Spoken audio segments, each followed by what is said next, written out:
শিক্ষা মন্ত্রণালয়ের মাধ্যমিক ও উচ্চ শিক্ষা বিভাগের উপসচিব মোহাম্মদ শাহিনুল আলম জানিয়েছেন, ঢাকা বিশ্ববিদ্যালয় অধিভুক্ত সরকারি 7 কলেজকে একটি স্বতন্ত্র প্রতিষ্ঠানে রূপান্তরের জন্য একটি 4 সদস্যের বিশেষজ্ঞ কমিটি গঠন করা হয়েছে।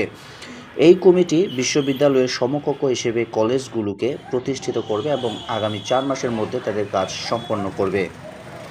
সোমবার 30শে ডিসেম্বর তিনি সংবাদ মাধ্যমের কাছে জানান, বিশ্ববিদ্যালয় মঞ্জুরি কমিশনের ইউজিসি চেয়ারম্যানকে এই কমিটির প্রধান করা হয়েছে, যেখানে সদস্য হিসেবে রয়েছেন মাধ্যমিক ও উচ্চ শিক্ষা বিভাগের অতিরিক্ত সচিব, ঢাকা বিশ্ববিদ্যালয়ের উপাচার্য এবং ইউজিসি সদস্য অধ্যাপক তানজিম উদ্দিন খান।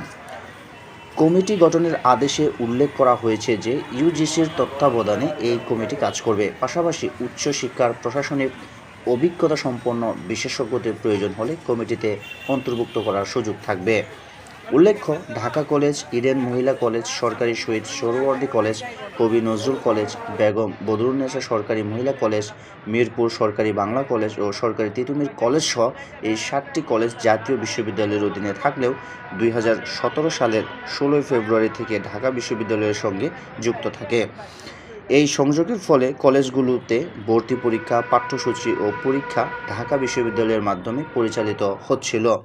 তবে বিভিন্ন সমস্যার কারণে শিক্ষার্থীরা স্বাধীন বিশ্ববিদ্যালয় প্রতিষ্ঠার দাবিতে আন্দোলন শুরু করেন। পরে শিক্ষা মন্ত্রণালয় এই আন্দোলনের বিষয়টি যাচাইয়ের জন্য একটি কমিটি গঠন করে, যদি শিক্ষার্থীরা এখনও আন্দোলন চালিয়ে যাওয়ার ঘোষণা দিয়েছেন।